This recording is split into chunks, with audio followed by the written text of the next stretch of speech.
Welcome, everybody, to a very special episode. We have the legendary Crazy Legs in the building. We're here to talk about Puerto Rock Steady Festival 2024, going down in Patterson, New Jersey, August the 31st. Before we get into that, how are you doing today, Crazy Legs? I'm good, man. Just, it's like good weather right now. So everyone, I had to pull myself out of the streets just now to do this. No doubt, no doubt. Uh, Talk a little bit about, last year hip hop was represented for the 50th anniversary. From your point of view, was it represented correctly? And is this event coming up, motivation to do things the right way? So where it was represented correctly, but those are the smaller events.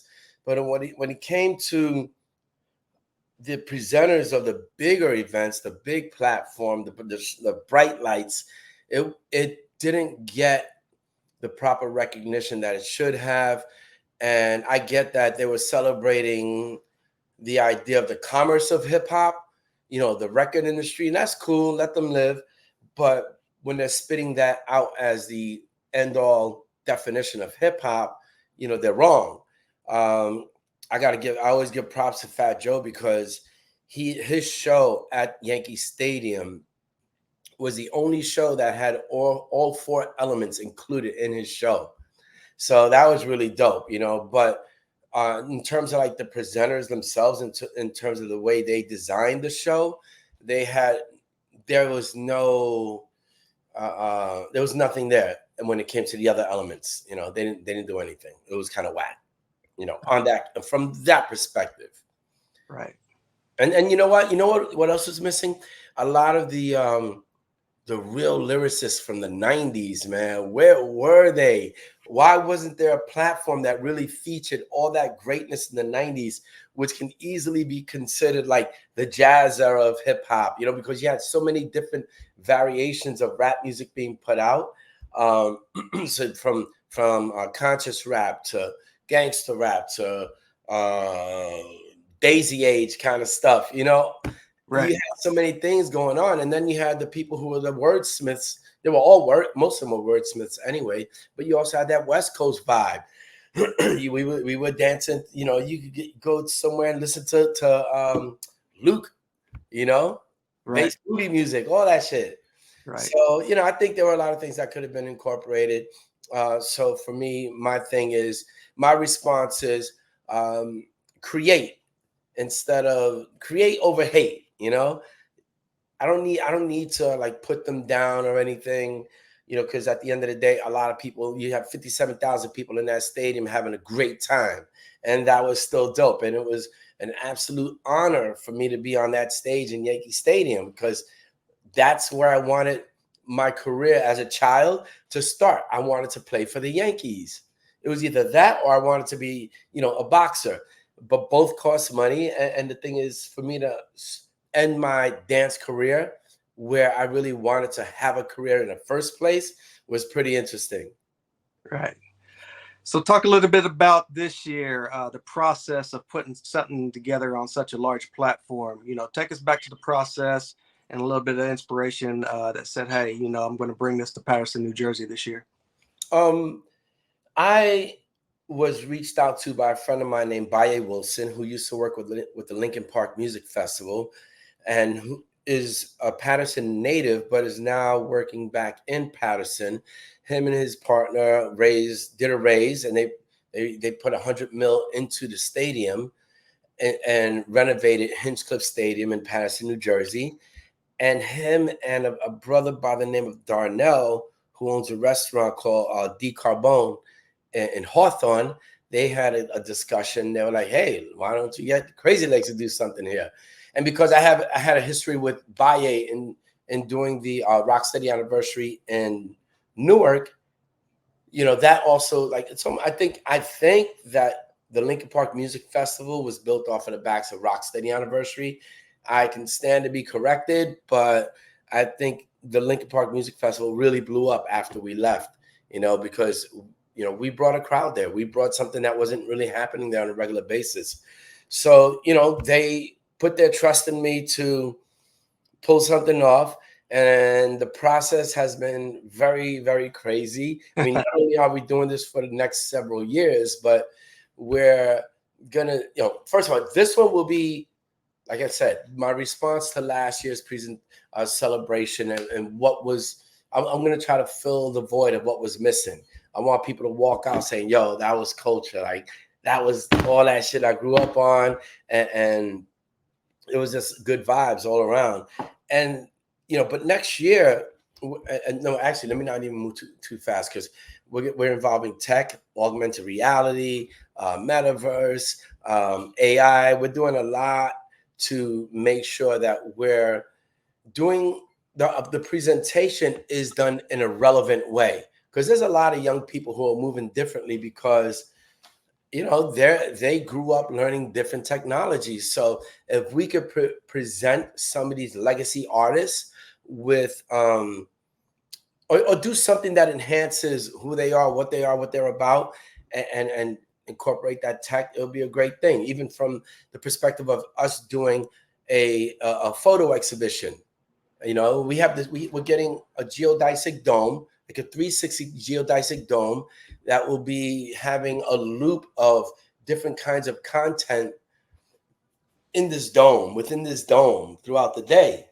And so, presenting some of that historical information and knowledge and artifacts to all of these people who are younger, they may find that interesting, because I think it's a lot easier for the new generation to feel who we are, what we did, because we're not their competition.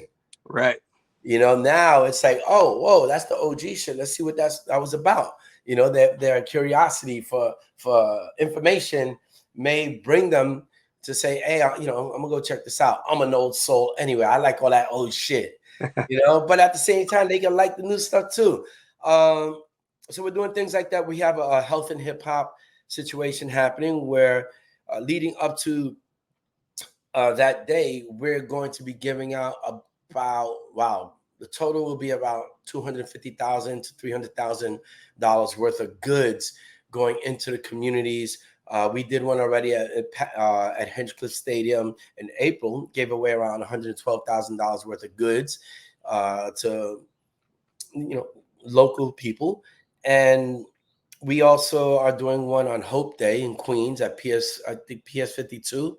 We'll be giving about 5 pallets of prefabricated bags that are valued at like $150 each in terms of what's inside of it, home goods, toiletries, things that people don't think about when they're doing the give bag. We're giving them stuff to keep the home clean, keep the bodies clean, stuff like that.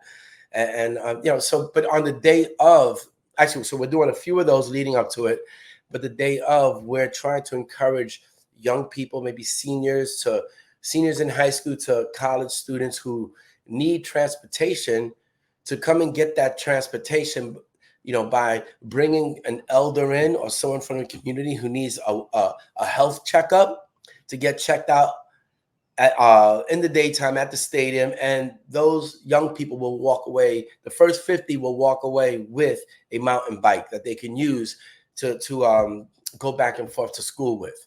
So we're trying to do stuff like that. Right. You touched on it like that.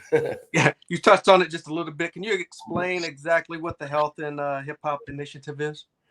It's just, I think, one of the things is giving people some of those household items that they need, sanitary items, keep your home clean, keep your body clean, stuff like that, just like good living.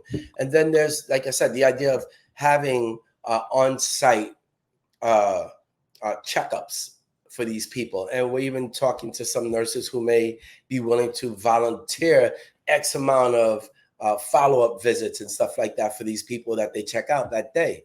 So we're really focused on making sure that we're not just going into a community to take, but, give, like instantly, not wait, say, oh, we'll be back, we're going to do this later. Now, we're already doing this. We're going to continue to do this, even with the festival itself. And this goes back to the health aspect of it. there are farms in Puerto Rico that are clean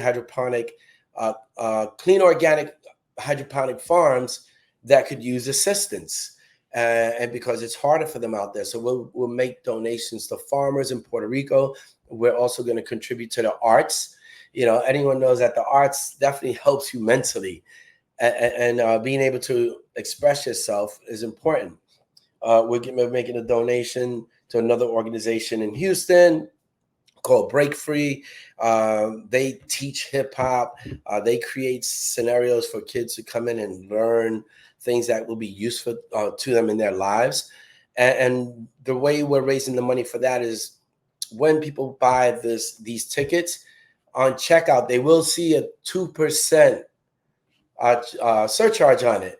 100% of that 2% surcharge will go to all of those organizations. We're not taking a penny for ourselves out of that. Wow. And I don't, so hopefully we get a lot of people, and that 2% turns into a lot of money.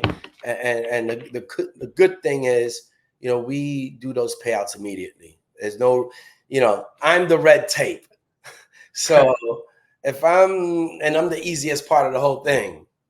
Like the way I give back is, I know we source out people who are in need and have gone through different lanes to get support. And I know that getting government support can be challenging, getting grant support. But sometimes going into the community and be like, yo, who's really holding it down here? Like, yo, who does everyone love? Like, let the community tell me. I don't even let them know why. And we find these farmers, and we find these educators, and we find people who are doing things and giving of themselves. And we go in and we just put that money in their hands and say, here, boom, go get that done. We know you're trying to get this done now, so go get it done. There's no paperwork. Right. So that 2% is going to farming, education, arts. Yes. Okay. And then the bikes are being donated by the Elijah Project in Rhode Island. So Elijah Project has been pretty helpful to me over the past year when it comes to helping me to do give backs. We did one right before Christmas at Up NYC, Fat Joe's store. And we gave away, like $60,000 worth of goods. I don't know. I think it was a date. It was either, I think, the same week of Christmas, a few days before Christmas. So we were giving furniture out. We gave out dining room sets. We gave out couches. We gave out, all kinds of goods. Right. So, me being an ambassador for them puts me in a position of saying, yo, I need, a 26-foot truck of goods, right? On this day, we'll arrange the shipping of it, truck. And 2,000 gets me 60 to 100,000 worth of goods that I could give right to the community. Wow. Yeah. How awesome is that? Yeah.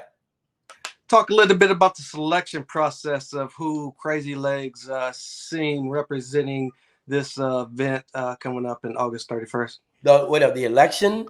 No, the artist selection. Oh, selection. Oh man.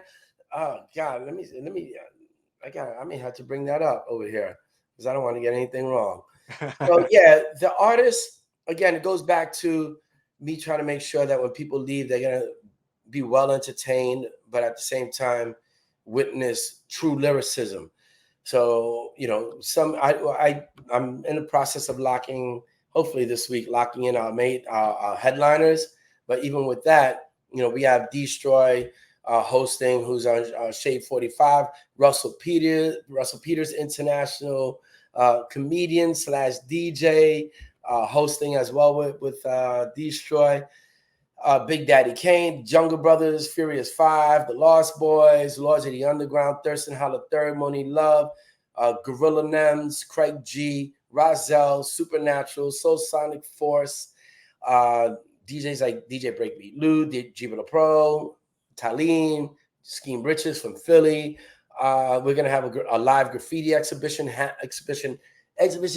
Wow. Well, actually, I don't want to give away too much. It's going to be a live graffiti exhibition. I'll wait for people to get there to see exactly what we have planned because it's pretty cool. Right. You have a keynote speaker as well? Yes, Carlos Mayer Rodriguez, aka Carlos. Mayor 139, legendary graffiti artist. He was in the film Style Wars. He's the same person who designed the BET Award, and just legendary graffiti artist from back in the 70s to the 80s, current. And he's going to be talking about, I would assume, about technology and hip hop, and talking about how artists can make sure that, again, moving towards relevance. How do we teach people that you don't just have to be old school and antiquated, but you could use these other tools and keep furthering your art and have an elevated presentation of your art. So he's going to be talking about things like that. Okay. And there'll be more surrounding that with Joe Conzo, the person who took hip hop's baby pictures. We're gonna be showing a trailer of his documentary, so everyone will get their sneak peek of Joe Conzo's documentary during that day. Right. And you also said some AI, artificial intelligence, is in it. Yeah, that's the part that's above my pay grade, and people that are working with me are the ones who are taking what we give them and creating something. So I created. We had an exhibition that was being planned before COVID, and that got scrapped, but it was all laid out already. It's called the B-side. It's basically my photos from my camera while on tour when we were kids. So there's background, like behind the scenes stuff, and just photos that people have never seen. That would be there, and hopefully that would be like the AI kind of generated situation. And there's a whole concept for that as well. So it's like you got the gallery, but how do we create that gallery with modern day technology? Gotcha. How was the Hispanic Heritage Foundation tied to this? They are, they're sponsoring, and they're also connecting us with corporations that would be very helpful to us. Okay. Very tough. Any surprises that we can look forward to? U.S. Olympic breakers maybe attending? Absolutely. We have, so the thing is, there's only 3 of them. So, and Monster Energy is a sponsor of the festival. So Monster has one of the guys that's probably the favorite from the U.S. to win. He's signed to Monster Energy. His name is B-Boy Jeffro.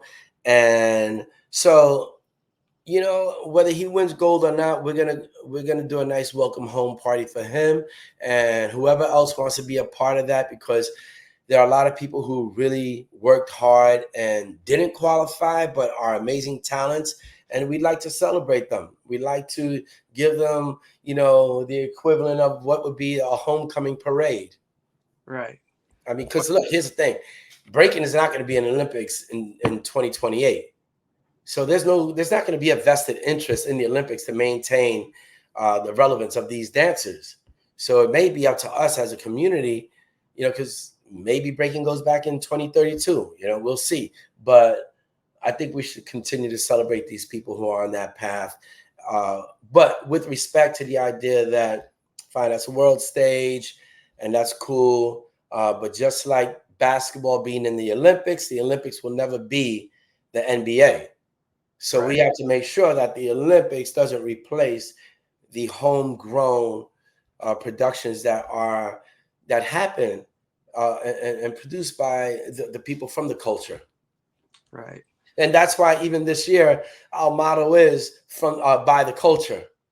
Because a lot of people say, yo, we're doing this for the culture, for the culture. But technically, if there was no bag in it, you wouldn't be doing anything for the culture, because you're really probably just down with rap. And that's fine if that's your thing. But when you're saying culture, with for those people who are into hip hop and really know the definition of hip hop, we feel left out. And I'm not even going to say it's purposeful, because a lot of people didn't grow up being schooled on hip hop culture. They just fell into rap, and it's like, yo, that's an easy bag, but we still have to. I think my point being, we still have to support those events that sustain us throughout the years, and instead of looking forward to one event every 4 years. Right. I think the big argument kind of last year was, the inclusion of the Latino, b-boy rapper, DJ being there early on. Do you think it's gotten better over the past year and a half or so? I think a lot of Latinos have learned more about the contributions of Latinos. That's cool, but in terms of the ignorance of a fool who has nothing to do with anything when it comes to the creation of hip hop, the geography of where hip hop comes from, or the age range of the pioneers, I'm not putting any conversation towards anyone like that, because they're a bunch of grifters and they're super divisive, and they're trying to sensationalize something to get people to give them some clickbait phrases that they can twist up. And I'm not dealing with that, man, because at the end of the day, I know that and I can speak to not in very general terms, not outlier situations, but in those communities where hip hop was born, anyone could go look at the census for those years. You'll see what the makeup of those communities are. Right. And like, I grew up where I first saw breaking in the Bronx, Garfield Street. Africa Islam, who was down with the organization B-Boys, which was an original B-Boy crew as well, lived on the same block as us. And he was dancing with my brother. And this is the organization which eventually became Zulu Nation. So it's like, don't try to tell me that we weren't there when you're talking to a person who was there. Right. And I'm not going to say I was at the very, very, very first day, but then again, we also can't say that one person made up hip hop, because if you really break down the elements, impossible, number one. Number two, well, now I don't want to say impossible. Anything's possible sometimes.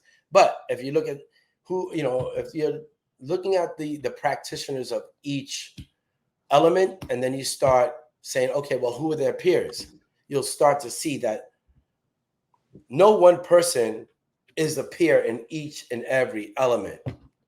They would have had to have been a creator of those elements to have been considered the creator of hip hop. Hip hop has a long history of creativity. I started in 77, and I mean, shit, man. Let's be honest. The people who said that the people who try to say that Latinos weren't there, don't even dance like we dance. Whatever their version was of breaking was simple for the most part. It wasn't advanced.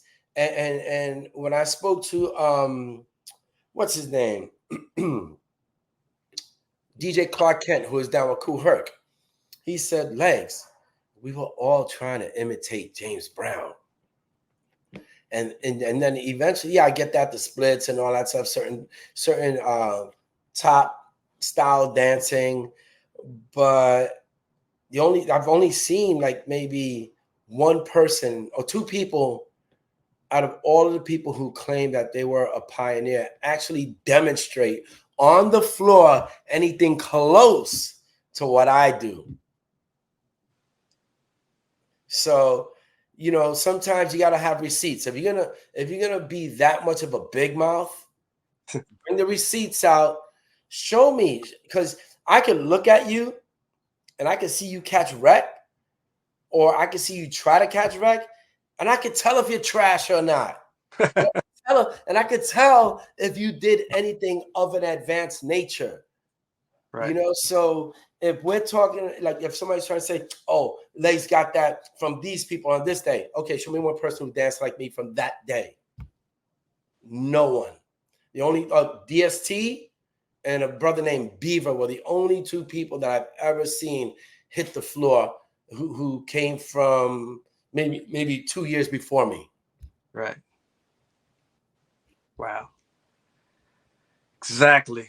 Like, those conversations, I couldn't believe they were had last year, but, I just kind of wanted to get your take on if things got better or, more people were educated and, Yeah. seeing things, from your perspective as well. Hey, So, but you know what? There are people who grew up not knowing, they were also half Puerto Rican. right. Yeah, Mixer DST, one of the first B-boys ever. He only found out right before COVID that his father was from Ponce, Puerto Rico. Mm, He didn't know. So and I only just found out last year. DJ Africa Islam, who is the B-boy that I saw dancing with my brother in 76. I never knew Africa Islam was also half Puerto Rican. And what people don't understand is that for us, it was like, you dope or not. Or whatever slang we were using for that point, because we didn't say dope back then. But we didn't damn, man, if you would, it's real simple. It's kind of like this: you take a male and a female and they both get on the mic, you're not going to say the girl is dope because she's a girl. She's going to have to prove herself. And so does the dude. right. It's so, to me, it's like, yo, they killed it, or he was trash, or she was trash. It doesn't really matter, man. I don't Right. know. I think it's a senseless um, argument with an agenda or a Right. hidden agenda, Right. or it could be a malicious agenda. Because if those people who are so-called trying to really find out the history of Black and Latinos in hip hop, we should be talking about the bridges that were built between the culture, between the different backgrounds because of hip hop. Okay, and how were those bridges built? Yo, mutual interest in each other's shit. Like, oh wow, that was great. Show me that. Oh, okay, cool. Look, I heard someone told me a story. This woman, and she said, so she used to hang out with the Fania All Stars, and this is in the early '70s. And when James Brown she told me, when James Brown would come to New York to play at the Apollo, he would tell her, "Hey, I want to go see those Fania guys," because he was like, "I got the footwork, but I need all that upper body stuff." So James Brown used to practice dancing with Fania All Stars, and if you look at Roberto Roena dancing in Zaire in 1973, it looks just like breaking. So at the end of the day, was he breaking? No, because he was probably doing something from his whatever was the context in his mind, because hip hop really didn't exist like that yet. So you can't say it was breaking. He was just moving like we move as a people, Right. But there, I think a lot of people have a hard time with understanding that, number one, there's Latinos got black in them, okay, and we come from indigenous tribes, of Puerto Rico, Dominican Republic, Cuba, and those countries originally, everybody was black. I mean, shit, my hair grows into an afro for a reason, you know, Right. and I think when we don't understand the commonality amongst us, we tend to divide and take each other down, destroy our own cultural movement, because someone wants to be out there, run their mouth, and then they never run their mouths when you're around. Right. Like, oh man, no, I'm just doing my show, man. Like, come on, man. Yeah, Right. that bullshit, man. Why can't we all be successful, even if we're not working together? I could root you on, root me on, and celebrate each other. But right now, I feel like hip hop is absolutely imploding. No bullshit. The rap industry is imploding. and then other people are looking at how the rap industry is acting, and then so other aspects of life are starting to do that to each other as well. So this is just turning into Babylon. Right. Right. Back to your event. What's the feedback been like so far? I believe you announced it earlier this year, maybe January. So far, what has the feedback been like? It's been pretty dope, and I didn't know the need for Patterson to have something like this. I know they have the Great Falls Festival, um, but it's not like a music festival the way we're going to do it. And the way I intend to do it is to be able to compete with the Coachellas and the South by Southwest. You know, this is our beta year. Will I get 15,000 people there? I don't know, man. I'm actually going to be happy if 5,000 people show up, but we're going to put in the work for 15. Right. You know, and the thing is that turns into economic development for the community. And that also turns into opportunities for us to do give backs in the community as well. And everyone wins. And if we could create with the idea of the preservation of our culture, and at the same time make sure that we have a proper give back component to the community, it's a very much welcome thing. A lot of people in Patterson have reached out and said, "Yo, thank you. That's really dope. Patterson needs this. Patterson needs this." I'm like, "Damn, I had no idea Patterson needed that so much." And so that the response has been really dope.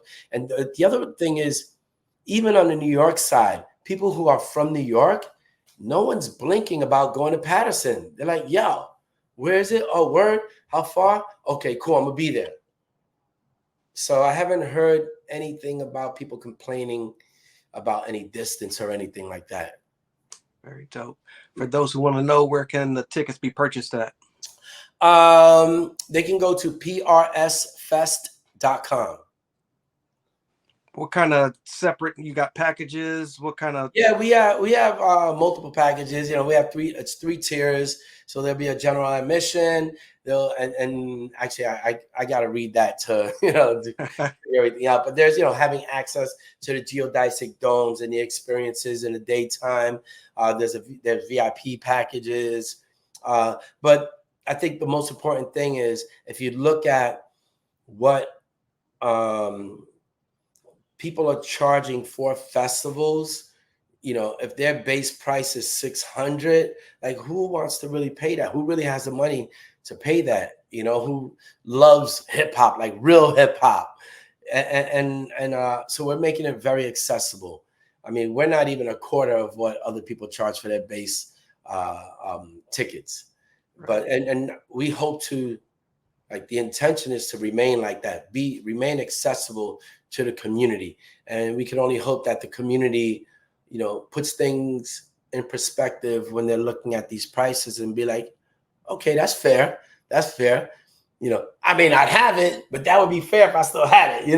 If you don't have it, don't be mad just because you don't have it, because at the end of the day, I'm choosing to make sure that it's about the community first. And do I want the bag? Shit, who doesn't want the bag? Right. But it's not going to be at the expense of, making people compromise on their bills. Right. And that starts at noon? Noon is the daytime festivities, workshops. There's an organization called Her Network. They're going to be teaching a financial literacy to young people in the community. That's going to be free. And then at 6 o'clock, showtime, and we have a couple of surprises that we're working on. I would say, as long as we have the budget, we have some really cool shit that we want to make happen. So, and that goes on till 11 p.m.? Yes, 11 p.m. And, just to be clear, next year we're doing multi-genre, because there are people in the Black and Latino community who are into house music, who are into metal, who are into salsa. We're hitting everything. We want to do full-blown film festival within all that stuff. And so, you're going to see next year more of a younger crowd coming in, but a true music-loving crowd. So, same location, or you? Yes, that is home. Hinchcliffe Stadium is home right now. And you know what? It makes it even better that MLB is now allowing the stats from the Negro Leagues to be involved with the Major League stats. I mean, how dope is that? And Right. we're in there the first year that happens. So we're going to create something to celebrate Patterson and the stadium in New Jersey as well. Very dope.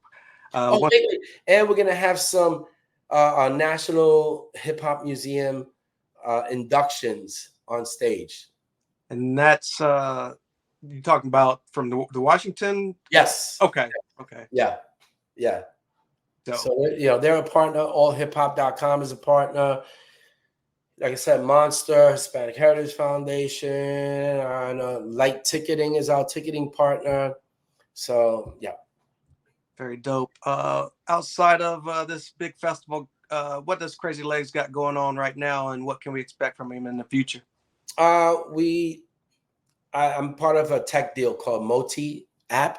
That's MOTIAPP .com, and it's a super app. Imagine Zelle, um, Zoom, Cash App, iCal, or Google Calendar, whatever.